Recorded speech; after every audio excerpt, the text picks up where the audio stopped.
At 1 month old, an owlet's eyesight is already fully developed. They still need to master their listening skills by learning how to rotate their concave faces to direct sound towards their ears. Get it right? And it amplifies noises up to 10 times. But it takes practice and coordination.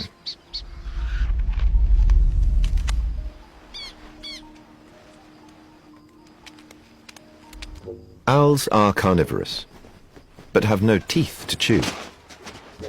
So even the babies swallow meals whole. Claws, fur, bones, and all. And what goes in must come out.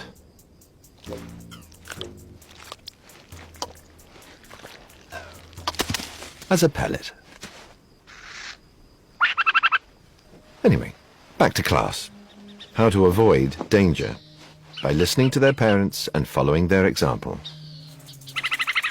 When the rattlesnake alarm is raised,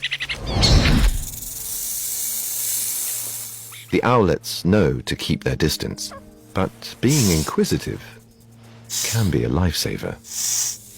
As long as they keep a watchful eye and keep their distance, they should be safe.